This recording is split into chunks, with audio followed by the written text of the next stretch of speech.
Did you think Facebook was going to be a company when you started? I built the first version of Facebook because it's something that my friends and I wanted to use at Harvard, a directory and a way to connect with the other people around us. And I didn't think at all that it was going to be a company. I remember very specifically the night that we launched the first version. I went out to get pizza with a couple of my friends who now work here, and I remember really clearly we were talking about how one day we thought that someone was going to build a community like this for the world, and that would be some company. But it clearly wasn't going to be us. I mean, it wasn't even. It didn't even occur. Yeah, no, I mean, it wasn't even an option that we considered that it might be us. I mean, we just weren't focused on building a company back then. We were just building something that we thought would be useful at our school. What about the bigger bets, like making a large acquisition or the rollout of Newsfeed or something like that? How do those decisions work? So I actually think when you do stuff well, you shouldn't have to do big crazy things, right? So you want to actually evolve in a way where you're working with your community and making steps and learning. So take Newsfeed, for example. That was a relatively big shift, but it actually had been a couple of years in the making by watching how people were using the service, right? So, when we started off, we didn't have anything like Newsfeed that showed you updates from what people were sharing. We just had profiles. And what we found were, originally one of the big behaviors was people would just click around, right? They'd click on different profiles, hundreds of them, and they'd go through all their friends to see what people had changed, right? To see what the update was in their friend's day. And we learned from that people were not just interested in looking up and learning about a person, but also understanding the day-to-day changes. So, first we made this product that just showed in order which of your friends had updated their profile, right? So that at least told you whose profile to click on. And then, the first version of Newsfeed was really simple. All it did was it basically took the content that people were posting and put it in order on your homepage.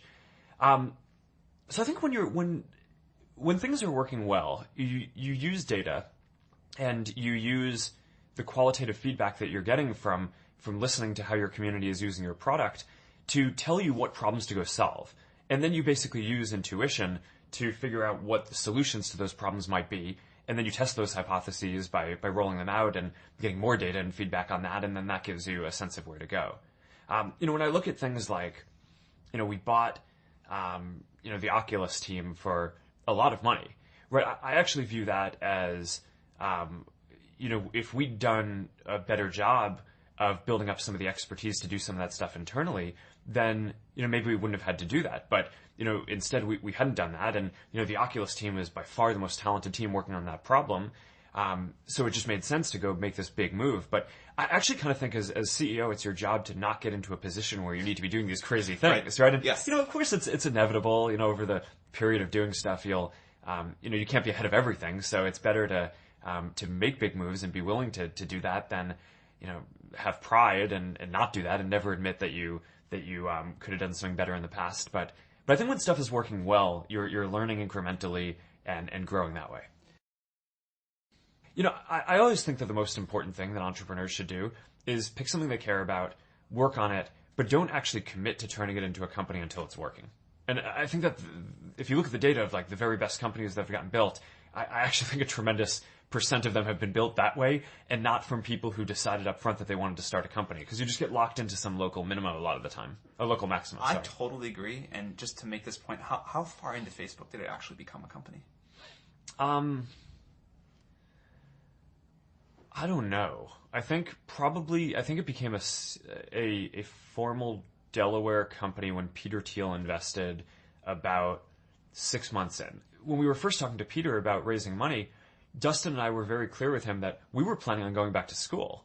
Right? I mean, I started Facebook when I was a sophomore. We took the summer off, right? No classes over the summer. We were working on it. And then, our stated game plan was to go back to school in the fall and continue working on it then, but not like sit in an office and work on it full time. And Peter was just kind of like, all right, sure you are. I guess he knew better than we did. I think he just believed that you weren't actually going to go back to school. He must have. I mean, you'd have to ask him. But yeah. I will. We're interviewing him in this series. I will there answer you go. that question. I think he would probably say that he knew that we were not going to go back to school or believed that he could talk us out of it, but he didn't have to. It was pretty clear that the amount of work was just growing so quickly. But we actually didn't drop out immediately. We told Harvard that we were taking one semester off. And then we told Harvard that we were taking another semester off, and then a year off, and then after that we kind of decided we were